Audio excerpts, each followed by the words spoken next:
He is the King, the all-knowing, the wise.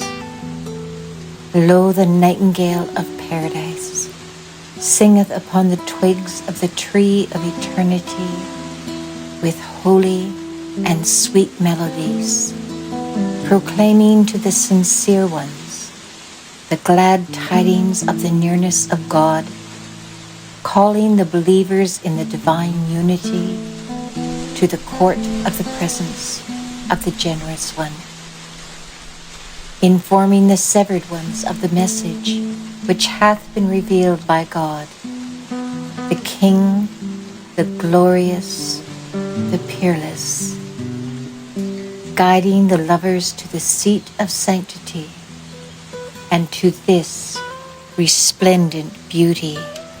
Baha'u'llah from the Tablet of Ahmad. Praise be to God, the all-possessing, the King of incomparable glory, a praise which is immeasurably above the understanding of all created things, and is exalted beyond the grasp of the minds of men. None else besides him hath ever been able to sing adequately his praise, nor will any man succeed at any time in describing the full measure of his glory. Who is it that can claim to have attained the heights of his exalted essence, and what mind can measure the depths of his unfathomable mystery? From each and every revelation emanating from the source of his glory, holy and never-ending evidences of unimaginable splendor have appeared, and out of every manifestation of his invincible power, oceans of eternal light have outpoured.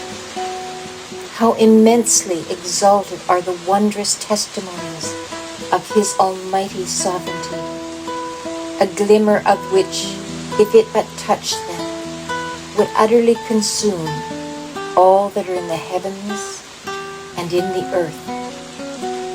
How indescribably lofty are the tokens of his consummate power, a single sign of which, however inconsiderable, must transcend the comprehension of whatsoever hath, from the beginning that hath no beginning, been brought into being, or will be created in the future, till the end that hath no end. All the embodiments of his names wander in the wilderness of search, athirst and eager to discover his essence, and all the manifestations of his attributes implore him, the Sinai of holiness, to unravel his mystery. A drop of the billowing ocean of his endless mercy hath adorned all creation with the ornament of existence, and a breath wafted from his peerless paradise hath invested all beings with the robe of his sanctity and glory. A sprinkling from the unfathomed deep of his sovereign and all-pervasive will hath out of utter nothingness called into being a creation which is infinite in its range and deathless in its duration. The wonders of his bounty can never cease, and the stream of his merciful grace can never be arrested. The process of his creation hath had no beginning and can have no end. In every age and cycle, he hath, through the splendorous light shed by the manifestations of his wondrous essence, recreated all things, so that whatsoever reflecteth in the heavens and on the earth the signs of his glory may not be deprived of the outpourings of his mercy. nor despair of the showers of his favors. How all-encompassing are the wonders of his boundless grace. Behold how they have pervaded the whole of creation. Such is their virtue that not a single atom in the entire universe can be found which doth not declare the evidences of his might, which doth not glorify his holy name, or is not expressive of the effulgent light of his unity. So perfect and comprehensive is his creation that no mind nor heart, however keen or pure, can ever grasp the nature of the most insignificant of his creatures, much less fathom the mystery of him who is the day star of truth, who is the invisible and unknowable essence. The conceptions of the devoutest of mystics, the attainments of the most accomplished amongst men, the highest praise which human tongue or pen can render, are all the product of man's finite mind, and are conditioned by its limitations. 10,000 prophets, each a Moses, are thunderstruck upon the Sinai of their search at his forbidding voice, "Thou shalt never behold me," whilst a myriad messengers, each as great as Jesus, stand dismayed upon their heavenly thrones by the interdiction, "Mine essence thou shalt never apprehend. From time immemorial he hath been veiled in the ineffable sanctity of his exalted self, and will everlastingly continue to be wrapped in the impenetrable mystery of his unknowable essence.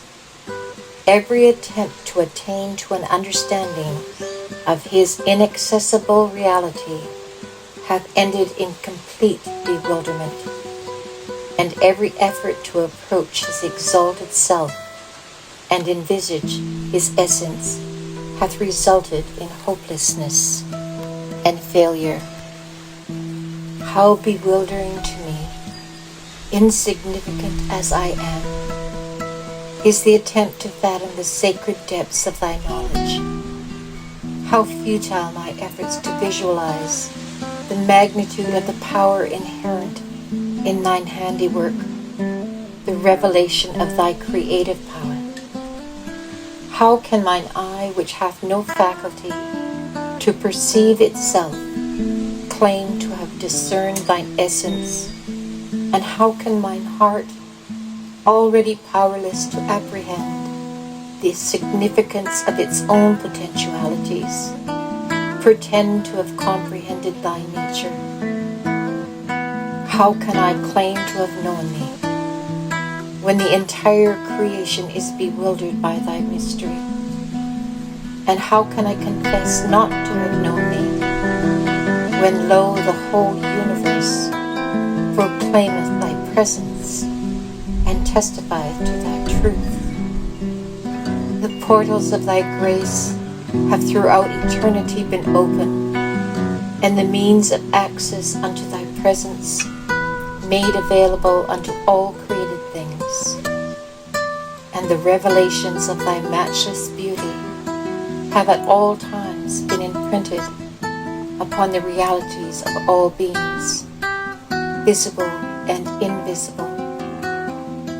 Yet notwithstanding this most gracious favor, this perfect and consummate bestowal, I am moved to testify that thy court of holiness and glory is immeasurably exalted above the knowledge of all else besides thee, and the mystery of thy presence is inscrutable to every mind except thine own.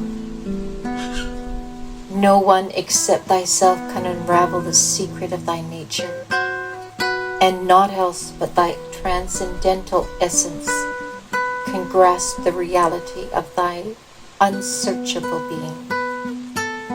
How vast the number of those heavenly and all glorious beings who in the wilderness of their separation from Thee have wandered all the days of their lives and failed in the end to find Thee. How great the multitude of the sanctified and immortal souls who were lost and bewildered while seeking in the desert of search to behold Thy face.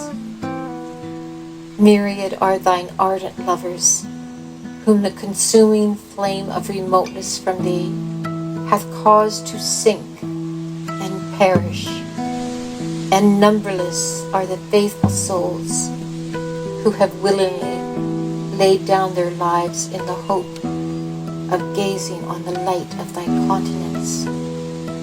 The sighs and moans of these longing hearts that pant after Thee can never reach Thy holy court, neither can the lamentation of the wayfarers that thirst to appear before Thy face attain Thy seat of glory.